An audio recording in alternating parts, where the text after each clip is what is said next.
Teman semua berjibaku dari pagi sampai malam itu hampir 2 pekan, hampir tidak pulang itu.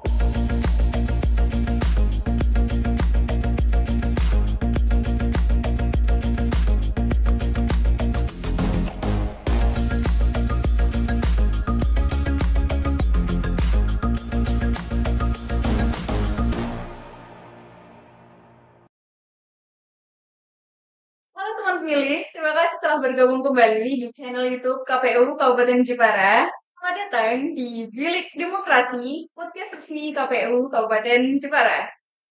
Saya Ines akan menemani kalian dalam obrolan santai tapi penuh makna. Nah, kali ini kita akan bersama-sama membahas tentang hal-hal menarik mengenai demokrasi, politik, pemilu, dan tak lupa pilkada. Nah, alhamdulillah teman pemilih, kita patut bersyukur karena pelaksanaan pemilu dan pilkada tahun 2024 di Kabupaten Jepara telah berjalan dengan aman, lancar, dan sukses. Kesuksesan ini tidak luput dari peran penting sang pilot demokrasi di daerah kita, yaitu Bapak Ketua KPU Kabupaten Jepara, Bapak Aris Andi Kusuma. Maka dari itu, teman-teman, pada podcast kali ini kita akan berbincang langsung dengan beliau. Siapakah beliau? Tetap di Bilik Demokrasi, kita menceritakan hal-hal menarik seputar demokrasi. Langsung saja kita sambut Ketua KPU Kabupaten Jepara, Bapak Aris Andi Kusuma. Selamat datang Bapak, apa kabar? Alhamdulillah baik. Ya, terima kasih Bapak telah hadir di KPU Jepara, di Bilik Demokrasi. Ya, ini merupakan podcast KPU Kabupaten Jepara, Pak. Berbincang tentang pilkada dan pemilu kemarin nih, Pak. Pak Riz, seperti kita ketahui bersama bahwasannya pelaksanaan seluruh tahapan pemilu dan pilkada tahun 2024 di Kabupaten Jepara telah berjalan dengan baik. Bisa dong Pak, tolong ceritakan pengalaman Bapak nih sebagai penyelenggara. Mungkin ada cerita menarik, unik, lucu, ataupun yang menegangkan. Silakan Pak. Ya, terima kasih Mbak Ines. Selamat pagi menjelang siang bagi teman pemilih. Terima kasih KPU Kabupaten Jepara. Tentu kami dari KPU yang pertama mengucapkan terima kasih kepada semua pihak, terutama pada masyarakat Kabupaten Jepara yang telah mendukung dan mensupport KPU Kabupaten Jepara sehingga bisa menjalankan tahapan pemilu dan pilkada dengan baik. Dan alhamdulillah iklim di Kabupaten Jepara juga aman dan hasilnya juga bisa diterima oleh masyarakat maupun peserta pemilu maupun pilkada. Untuk pengalaman pemilu dan pilkada tentu ada rasa apa istilahnya senang, terutama ketika ada dan rasa duka. Tapi duka ini bukan berarti duka yang sifatnya nangis ya, artinya sesuatu yang sifatnya kemarin kalau berbicara flashback dimulai dari tahapan pemilu di 2023, yaitu ketika teman-teman seluruh jajaran di KPU Kabupaten Jepara ini berjibaku ketika melakukan verifikasi partai politik untuk menjadi peserta pemilu di 2024. Nah ini teman-teman semua berjibaku dari pagi sampai malam itu hampir 2 pekan, hampir tidak pulang itu berjibaku dari mulai dari wilayah yang dari Olahan, terus kemudian dari Donorojo dan sebagainya, dari semua partai politik yang mendaftar untuk menjadi peserta pemilu 2024 ini, kita melakukan verifikasi partai politik. Jadi teman-teman berjibaku mulai dari dataran rendah sampai dataran atas, mencari alamat yang menjadi anggota partai politik dari satu rumah ke rumah. Bahkan teman-teman itu ya menghadapi penolakan, misalnya dikira itu ada istilahnya kalau dalam tanda kutip itu kan kita itu datang ke rumah untuk menanyakan itu dikira debt collector. Ya, Padahal kita mengajukan ini membenarkan bahwa warga A ini betul menjadi partai politik, menjadi anggota partai politik atau tidak. Bahkan ada yang mengundang dan tantangan-tantangan itu juga kita hadapi ketika menghadapi situasi-situasi karena wilayah di Jepara ini kan terjadi pegunungan dan laut ya.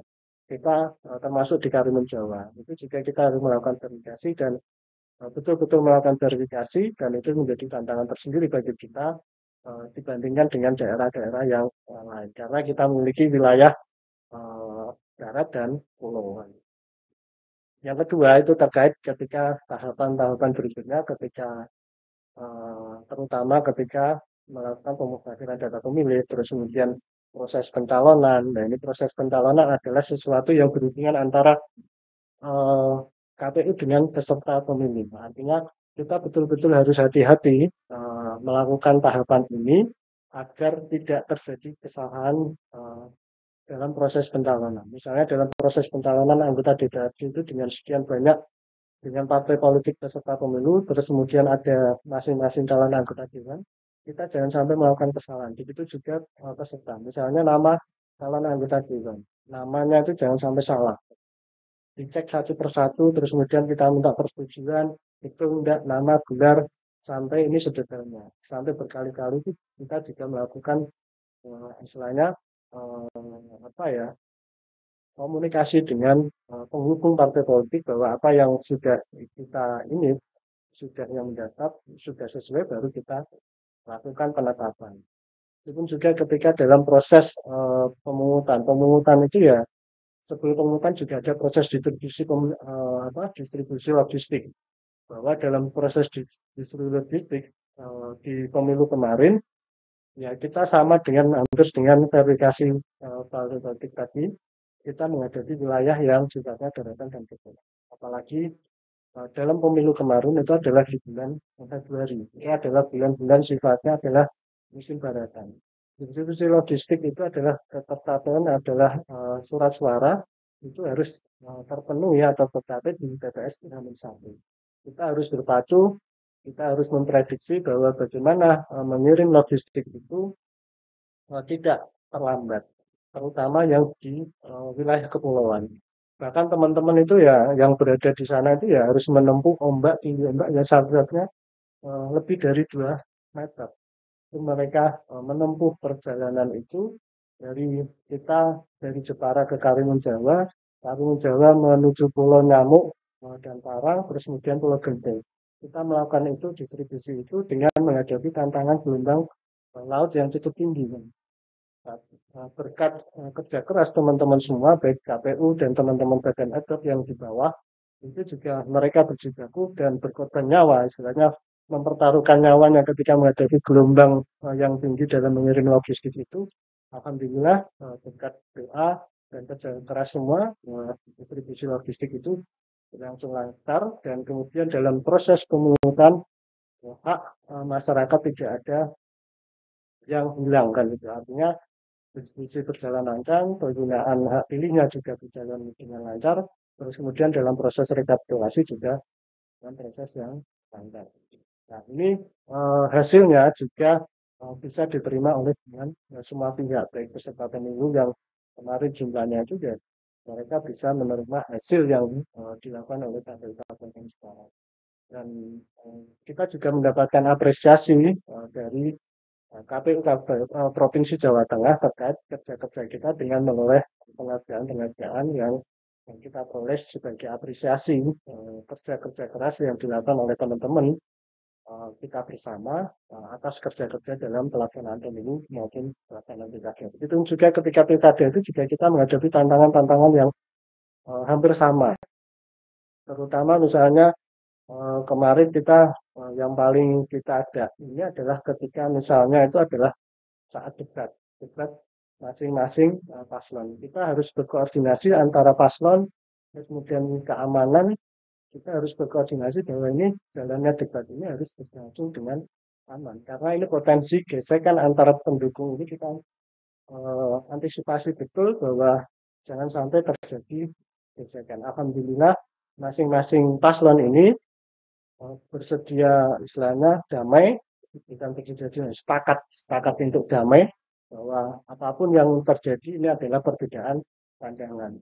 Apapun yang dilakukan nanti adalah untuk setara ke depan. Jadi apapun perbedaan saling menghargai dan kedua pihak ini sepakat damai dan alhamdulillah jalannya 3 kali debat yang dilakukan selama pilkada kemarin juga berlangsung dengan aman tanpa ada gesekan apapun dan semua pihak bisa menerima perbedaan pendapat itu dilakukan demi istilahnya kemajuan Kabupaten Cikarang.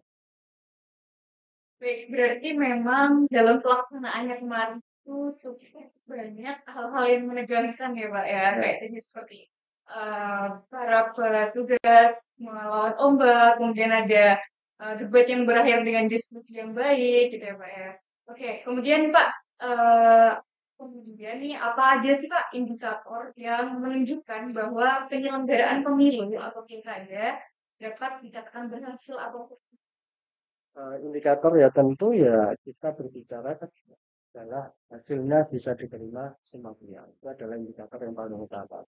Dan apapun yang terjadi, tahapan yang kita jalankan, hasilnya pemilu maupun pilkada di Kabupaten Jepara ini hasilnya diterima oleh semua pihak. Artinya masyarakat menerima hasil yang telah dijalankan proses-proses ini, tahapan-tahapan yang dijalankan oleh KPU dan diawasi oleh Bawaslu dan masyarakat, ini artinya ini sudah sesuai dengan jalur dan hasilnya bisa. Yang kedua adalah terkait dengan keamanan. Keamanan ini adalah baik pemilu maupun pilkada Kabupaten Jepara ini berlangsung dengan kondusif dan artinya semua pihak masyarakat kita ini sudah dewasa bahwa perbedaan pilihan itu adalah sesuatu yang biasa, tetapi persaudaraan kekeluargaan itu adalah hal yang utama. Jadi masyarakat sudah bisa memahami bahwa mereka memilih siapa-siapa itu tidak menjadi persoalan, tetapi bahwa ini adalah persaudaraan yang menjadi tujuan utama untuk membangun Kabupaten. Yang berikutnya tentu terkait dengan sinergitas antar lembaga bahwa ketika jalannya pelaksanaan pemilu dan pilkada ini KPU tidak bisa berjalan sendiri. Nah, itu support terutama dari Bawaslu dan Forkopimda.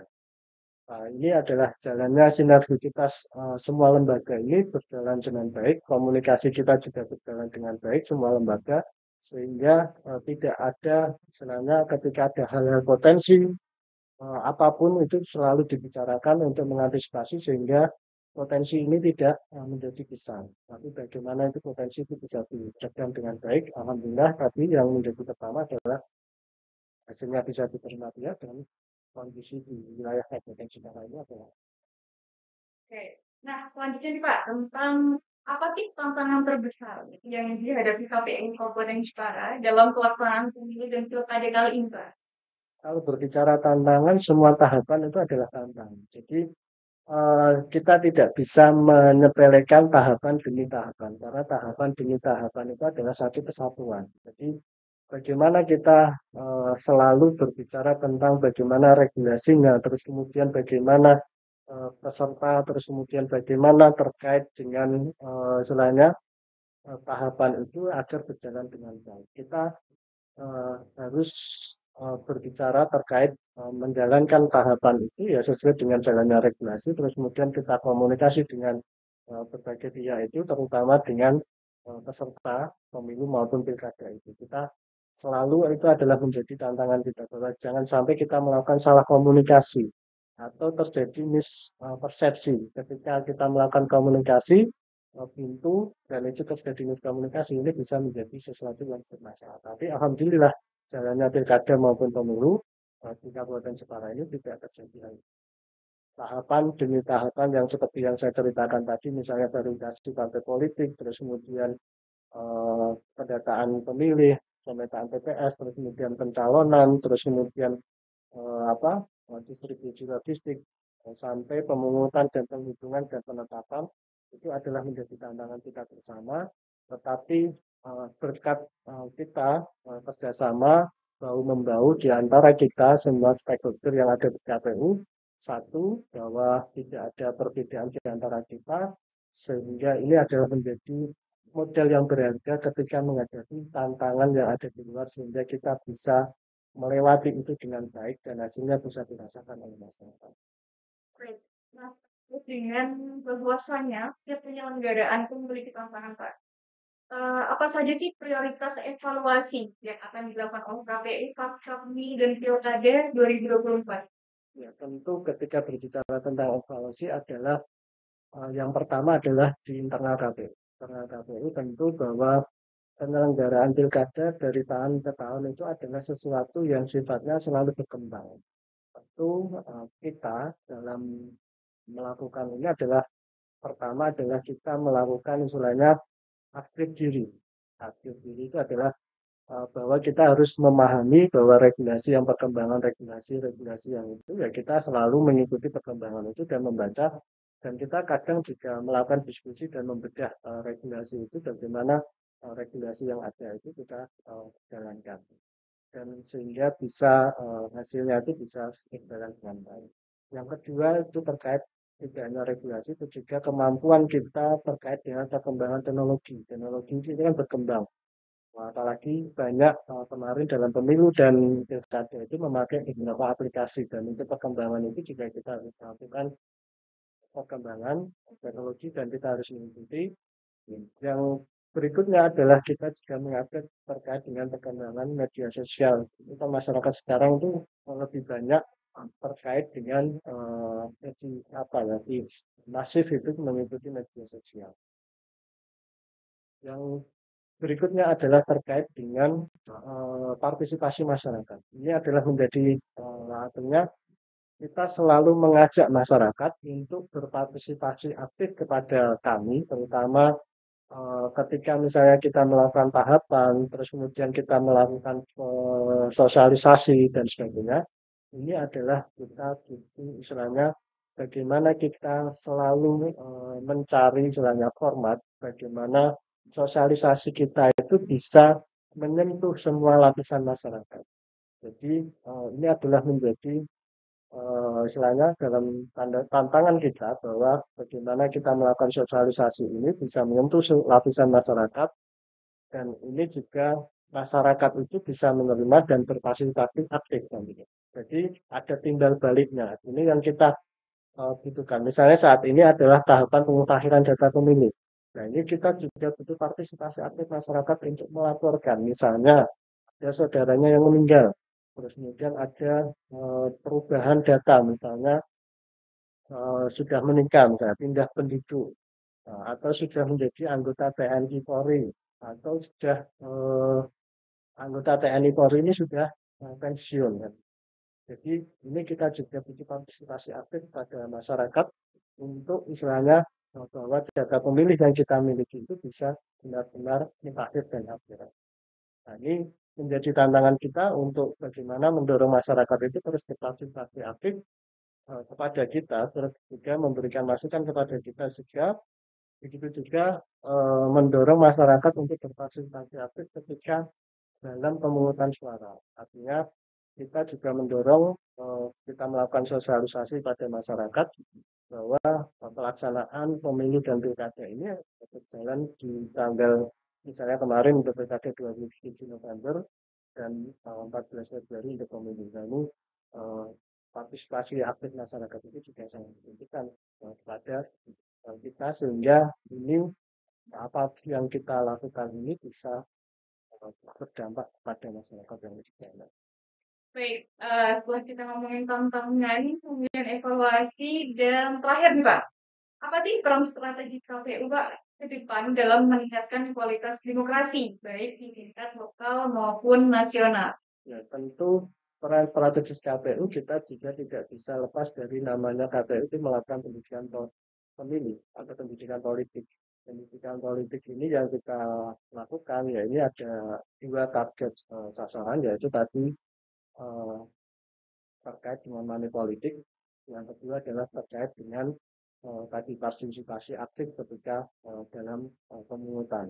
Ini, kita melakukan pendidikan politik kepada masyarakat ini bahwa untuk meningkatkan demokrasi ya bahwa kita terus menerus kita bekerja sama dengan berbagai lembaga yang ada di Kabupaten Jepara, baik itu lembaga agama apa lembaga keagamaan, terus kemudian lembaga pendidikan, terus kemudian organisasi-organisasi yang ada di Kabupaten Jepara. Kita selalu melakukan pendidikan politik ketika misalnya masyarakat kita mendatangi atau masyarakat yang datang ke KPU juga kita temukan. Kita juga beberapa kali menerima kunjungan dari sekolah, misalnya datang ke KPU untuk melihat misalnya atau belajar bersama terkait dengan bagaimana sih proses pemilu atau menjalankan pilkada, jalannya pilkada ini. Nah, ini adalah hasilnya kita jalankan sehingga ke depan demi tahun dan ke tahun atau pemilu demi pemilu, pilkada demi pemilihan demi pemilihan ini kualitasnya akan semakin baik dan partisipasi masyarakat juga semakin meningkat. Oke, baik. Jadi ternyata seru ya, Pak, ketika ada tahapan-tahapan pemilu dan pilkada. Saya juga baru kali ini mendengarkan langsung dari Bapak, cukup menarik. Ada suka dukanya tentu saja, ada tantangannya, ada hal-hal yang bikin kita merasa, oh ternyata seperti ini, ternyata seperti ini. Kita juga harus berpartisipasi, kita juga harus langsung bersentuhan dengan masyarakat gitu ya Pak ya. Oke, jadi ya cukup asik teman-teman ya mau milih. Jadi tadi obrolan kita dengan Pak Risandi Kusuma, Ketua KPU Jepara. Baik, terima kasih banyak ya Pak, Bapak Risandi Kusuma, Ketua KPU Jepara atas waktu dan wawasannya yang sangat berharga. Semoga obrolan kali ini dapat menjadi pandangan, dapat menjadi gambaran dan inspirasi bagi teman pilih semua bahwasanya demokrasi dijalankan secara nyata, gitu Pak. Oke, teman-teman, selamat pilih. Sampai jumpa di episode Bilik Demokrasi selanjutnya. Jangan lupa like, comment, and subscribe supaya kalian nggak ketinggalan berita-berita menarik dari KPU Kabupaten Jepara. Saya pamit undur diri. Saya Ines. Cukup sekian. Salam demokrasi, salam teman pemilih.